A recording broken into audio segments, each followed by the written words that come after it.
This year's Belmont is being run over the Travers layout. With a moderate-sized field and a long straightaway, post and ground loss shouldn't be major factors. So, let me throw some numbers at you. Belmont runners whose last start came in the Preakness have not run well, with only about 1 in 4 matching their previous top or running a new one. But those that made their last start in the Derby, and therefore have had 5 weeks rest, have run significantly better.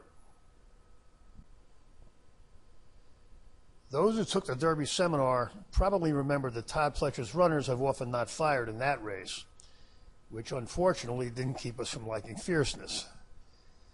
But the Belmont has been a different story. Almost half his starters have at least run their previous top, and a decent number have run new tops.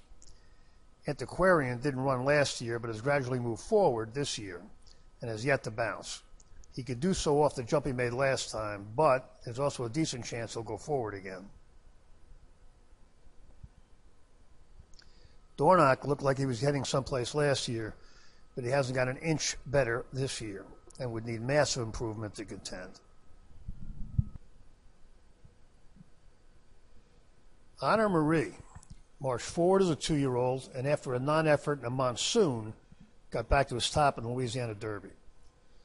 This colt had all kinds of trouble in the Derby, and overall he looks like a classic late developer and is probably ready to run a new top.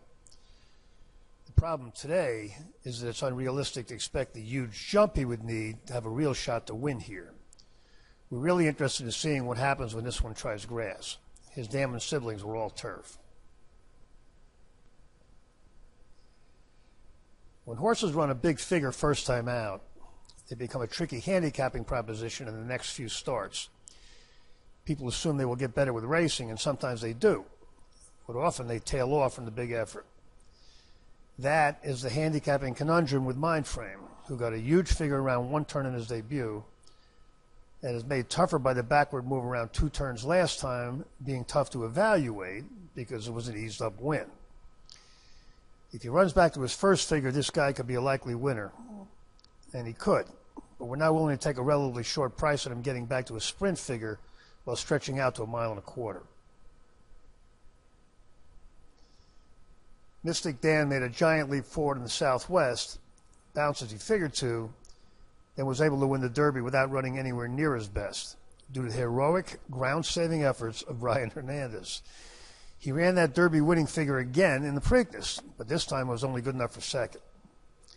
This colt will probably get back to that February top at some point if he gets some rest, but this will be his 3rd start in 5 weeks, and horses that ran in the first 2 legs of the Triple Crown tend not to run their race in the Belmont unless they're trained by Baffert.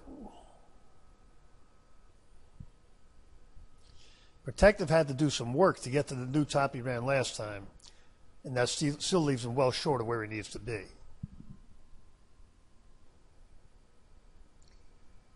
Resilience has moved gradually forward, and though a wide trip in the Derby makes that one look worse than his Wood Memorial effort, he actually paired up. This is a good pattern, and this colt was one of the most likely to run a new top, but he's not that fast, so it's more likely to get him a check than a win. A lot of Wayne Lucas's Triple Crown starters came before Thoro-Graph was computerized, so we don't have them in the database. But the ones we do have form a decent sample size, and his Belmont runners haven't run particularly well.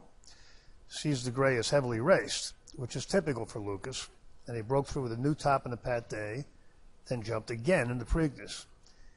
He's now coming off a 3-point new top with 7 points of development from his 2-year-old top, and he's making his 3rd start in 5 weeks. This one's not for us. Sierra Leone put in a strong 2-year-old top, matched it in his first start at 3, moved forward in the Bluegrass, and paired up that effort in the Derby, where he earned a much better figure than the winner due to ground loss. With only 3 points of development from his 2-year-old top and no bounces, this is an extremely strong, healthy pattern. And with 5 weeks, it would be no surprise if he ran a new top. Since he's already one of the fastest horses, Sierra Leone is clearly the one to beat. The Wine Steward ran well early last year, but got no better through his campaign.